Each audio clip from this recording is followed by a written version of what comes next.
दोस्तों, मन आक्रोशित है। शुक्रवार 7 मार्च 2025 भारतीय वायुसेना के लिए काले दिवस के रूप में याद रखा जाएगा, क्योंकि इस दिन 24 घंटे के भीतर एक के बाद एक दो भारतीय वायुसेना के जहाज क्रैश हो गए। तो आइए जानते हैं क्या है पूरा मामला। नमस्कार दोस्तों, मेरा नाम है मनोज प्रजापति और welcome back to my YouTube channel Allrounder Guruji. अगर आपने इस चैनल को अभी तक सब्सक्राइब नहीं किया है तो कर लीजिए। तो दोस्तों, कल शुक्रवार 7 मार्च 2025 को भारतीय वायुसेना के एक के बाद एक दो जहाज क्रैश हो गए। जी हाँ दोस्तों, 24 घंटे के भीतर एक दिन में दो जहाज अलग अलग जगहों पे, अलग अलग लोकेशंस पे क्रैश हुए। पहली घटना घटी हरियाणा के अंबाला में, जहां पर ट्रेनिंग शॉर्टी के दौरान भारतीय वायुसेना का जहाज जगुआर क्रैश हो गया। उसके चंद घंटों के बाद ही वेस्ट बंगाल के बागडोगरा एयरपोर्ट में AN-32 जो कि एक मालवाहक जहाज है या लगेज कोरियर जहाज है, लगेज कैरियर, वो जहाज भी क्रैश हो गया। किस्मत से दोनों ही जहाजों के क्रैश होने के बाद किसी भी पायलट को या क्रू मेंबर को कोई नुकसान नहीं हुआ।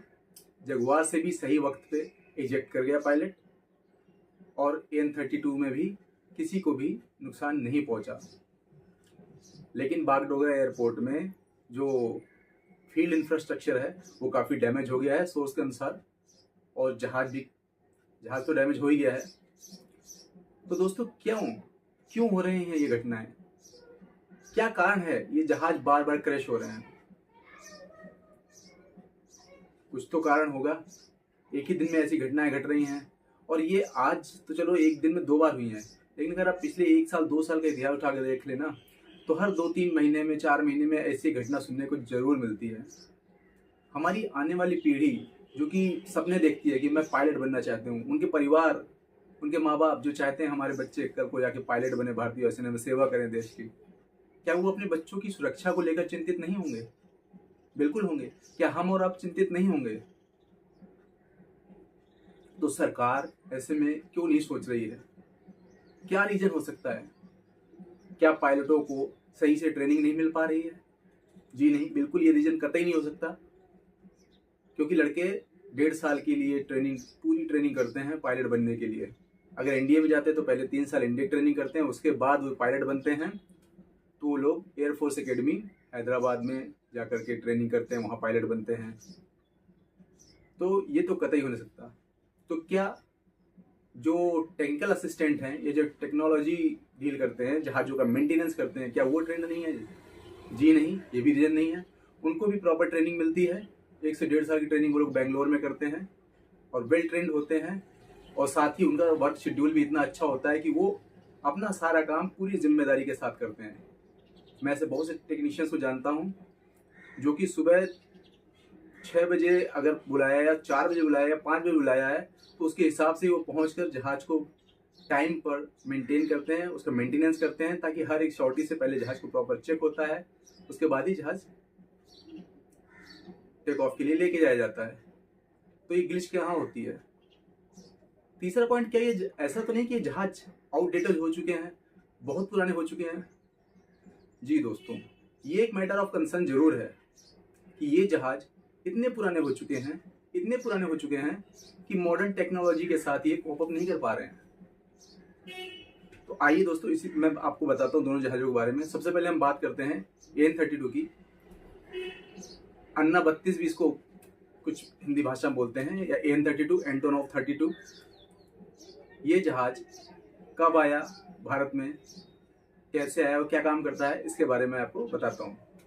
तो दोस्तों, AN-32 जहाज साल 1984 में USSR के साथ डील करने के बाद भारत में आए थे।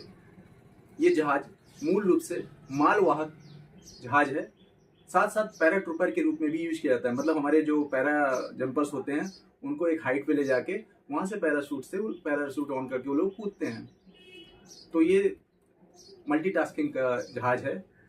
लेकिन 1984 में भारतीय वायुसेना में ये कमीशन किया गया था।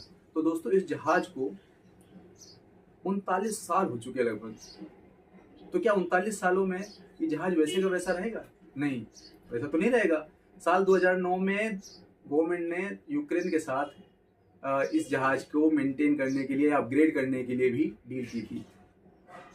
उसके बावजूद 39 सालों का जो स्पैन होता है वो एक बहुत बड़ा पीरियड होता है, और मोस्ट ऑफ द कंट्रीज ने अपने इस जहाज को डिकमीशन या रिटायर कर दिया है। भारत ने भी इस जहाज को डिकमीशन करने की बात काफ़ी दिनों से चल रही है, और इसका रिप्लेसमेंट भी ढूंढ लिया गया है। सीन 295 जो कि स्पेन से मंगाया जा रहा है, वो इस जहाज के रिप्लेसमेंट के तौर पर यूज किया जाएगा। पहले ये मामला होने वाला था, डील होने वाली थी, लेकिन अब ये मामला टल चुका है 2030 तक। लेकिन दोस्तों, ये 4-5 साल के पीरियड में कितना लॉस हो सकता है, कितने पायलटों की जान जा सकती है, कितने क्रू मेंबर्स मर सकते हैं।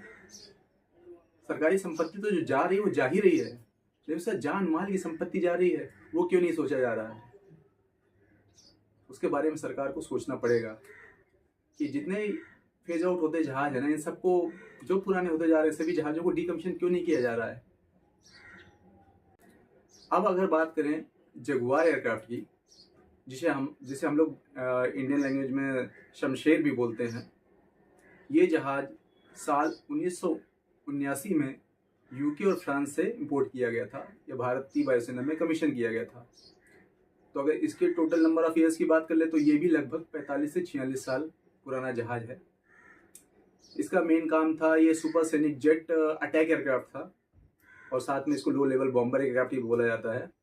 बॉम्बिंग के लिए यूज किया जाता था, लड़ाई में। तो दोस्तों, इसको भी आए हुए कितने साल हो गए। यूके, नाइजीरिया, ओमान, ऐसे इन सभी कंट्रीज ने ये जहाज को सन 2007 से ही रिटायर कर दिया है अपनी अपनी फौज से। फिर इंडिया में अभी तक इसको रिटायर क्यों नहीं किया गया?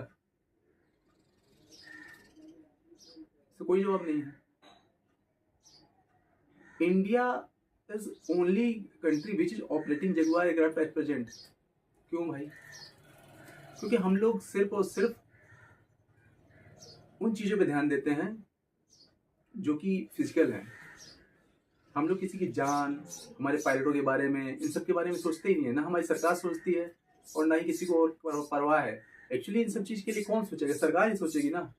तो सरकार को ये सोचना बहुत जरूरी है कि ये जो जहाज हैं बार बार क्रैश हो रहे हैं, बार बार क्रैश हो रहे हैं।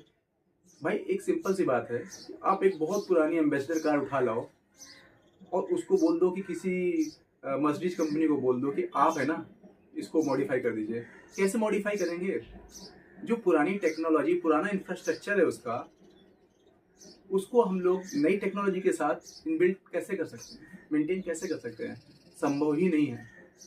तो ये सरकार को सोचना पड़ेगा कि जब मॉडर्नाइजेशन का ज़माना है तो हमें नए नए एयरक्राफ्ट भी इंपोर्ट करने पड़ेंगे, या हमारे HAL में ऑलरेडी काम चल रहे हैं तो HAL से हमें नए नए जहाज़ों का ऑर्डर और ज़्यादा प्लेस करने पड़ेंगे, और इन सभी जहाज़ों को डीकमीशन करना बहुत ही ज़रूरी है।